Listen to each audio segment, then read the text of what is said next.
এই দেখো বন্ধুরা, এখন ঘড়িতে বাজে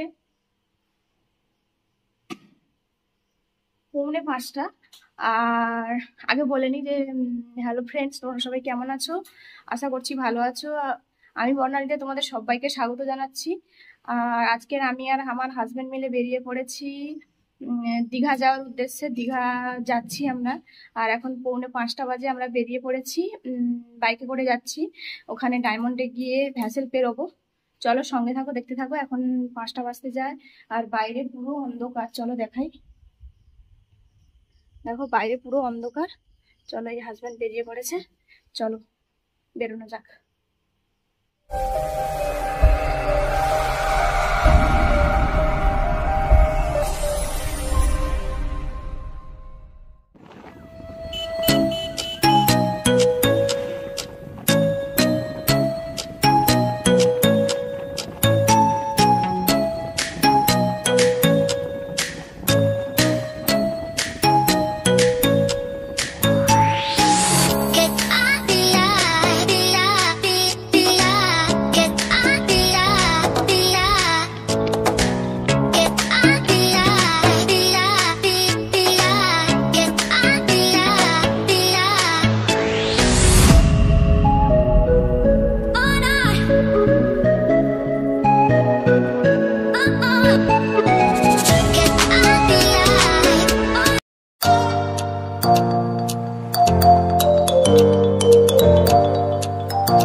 আমাদের বলছে এখন ভ্যাসেল নাকি ভোটের জন্য যাচ্ছে না।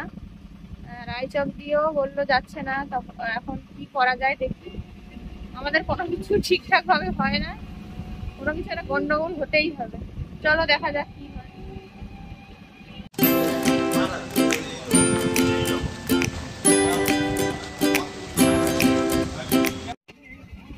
এই দেখো বন্ধুরা, ভ্যাসেল ছাড়বে না বলতে ওই যে এসডি অফিস আছে ওখানে গেল সবাই মিলে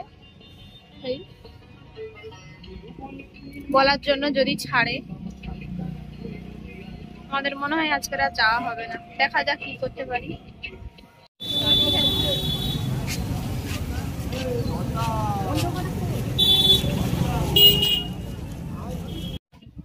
এই দেখো বন্ধুরা, এখন আমরা দাঁড়িয়ে আছি তখন থেকে। আর এখানে সবাই পথ অবরোধ করেছে যাতে ভ্যাসেলটা ছাড়ে। ভ্যাসেলের যে মেন ডিপার্টমেন্টে আছে তাকে জানানো হলো, তিনি এখন ঘুমোচ্ছে। এই জন্য এরা পথ অবরোধ করেছে, যদি কিছু করে।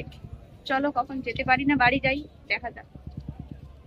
এই দেখো বন্ধুরা, আমরা অনেক ঝড় ঝাপটা সহ্য করে অবশেষে ভ্যাসেলে উঠলাম দীঘার উদ্দেশ্যে। আর আমাদের তাহলে এবারে সঠিকভাবে দীঘা যাওয়াটা হচ্ছে। চলো তোমরা দীঘাতে গিয়ে কি কি দেখাতে পারি তোমরা অবশ্যই সঙ্গে থাকো আর দেখতে থাকো।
দেখো বন্ধুরা, আমরা এখন নন্দকুমারে আছি আর আমরা একটু টিফিন করে নিচ্ছি। আমাদের সঙ্গেও আরও একজন কাপল ছিল, দুজন আমরা এক রাস্তায় দেখা হতে একসঙ্গেই যাচ্ছি।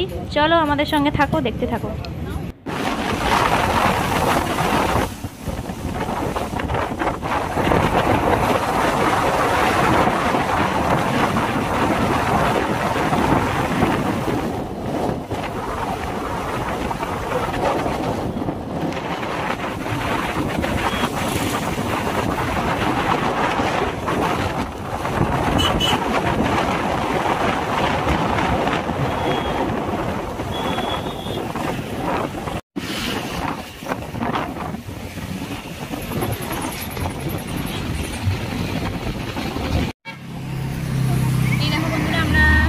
কাছাকাছি চলে এসেছি, আর 1 ঘন্টা বাকি আছে রাস্তা।